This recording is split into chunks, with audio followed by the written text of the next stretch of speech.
What is emotional eating and how to stop it? Do you sometimes eat to feel better or reduce stress? We don't always eat to satisfy physical hunger.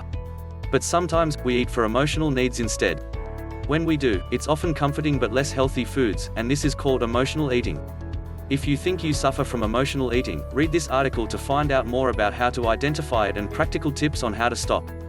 What is emotional eating?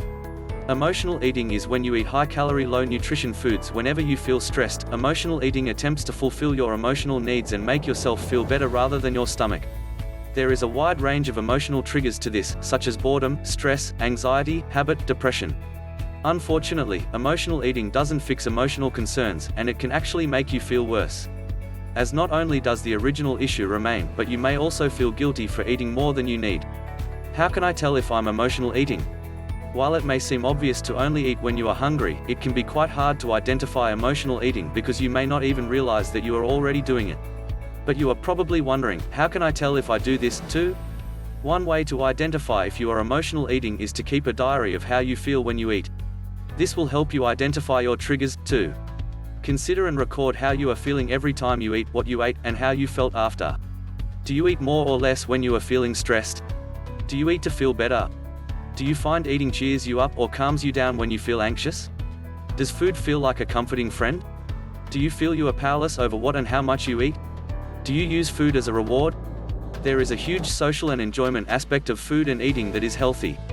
Getting pleasure out of food is different from using food as your primary emotional coping strategy when you feel low, stressed, angry, upset, tired, bored, or lonely. Emotional eating often starts with negative thoughts, which is a learned behavior that we usually pick up subconsciously. But it can also be linked to positive feelings, such as rewarding yourself or celebrating an event. Is it physical or emotional hunger?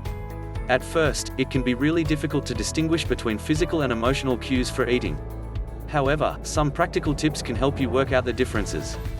Physical hunger gradually builds and can wait. Unlikely to crave specific foods. Stops when you are full. Is not associated with feelings of guilt once you have eaten. Emotional hunger comes on suddenly and feels like it can't wait. Likely to crave specific items of food. Isn't satisfied after eating. Can trigger feelings of guilt, shame, and powerlessness. Risks associated with emotional eating. When you eat for emotional reasons, not only are you unable to address the root causes of your emotional concerns, but it is also often associated with guilt and overeating. This sets up a negative cycle where we feel bad that we overate but then use food to soothe us again. Overeating can lead to obesity, which increases your risk of cardiovascular disease, type 2 diabetes, cancers, arthritis, and depression.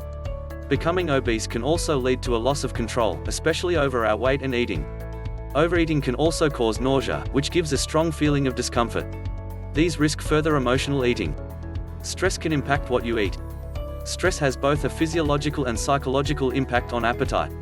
Nutrition is now known to also affect stress via the two-way connection between our gut and brain, gut-brain axis. Chronic stress is associated with a greater desire for energy and nutrient-dense food, such as high fat and high sugar.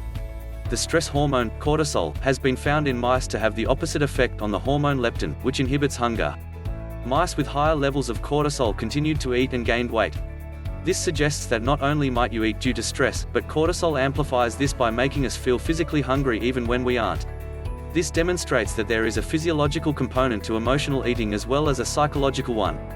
High-fat and high-sugar foods stimulate reward pathways in the brain that are associated with pleasurable experiences. Withdrawal of these foods may result in increased cravings for them. Stress is an important factor in the development of addiction and relapse. The addiction to the neurochemical rewards of these high-fat and sugary foods may be linked to stress. Microorganisms in your gut also affects your mood. The trillions of microorganisms that live in our gut, microbiota, play an important role in susceptibility to many diseases. Incredibly, our behaviors such as social activity, stress, and anxiety-related responses can be modulated by our microbiota. However, the methods by which this influence occurs remains poorly understood. The gut-brain axis describes the two-directional signaling between the gut microbiota and the brain. Studies have shown the composition of the microbiota and the production of different neuroactive metabolites formed by them can have direct effects on the brain. In a large population study, the presence of different microorganisms was correlated with quality of life and the incidence of depression. Can I stop emotional eating? The good news is that once you have thought about and identified your triggers for emotional eating, it then becomes possible to challenge these behaviors.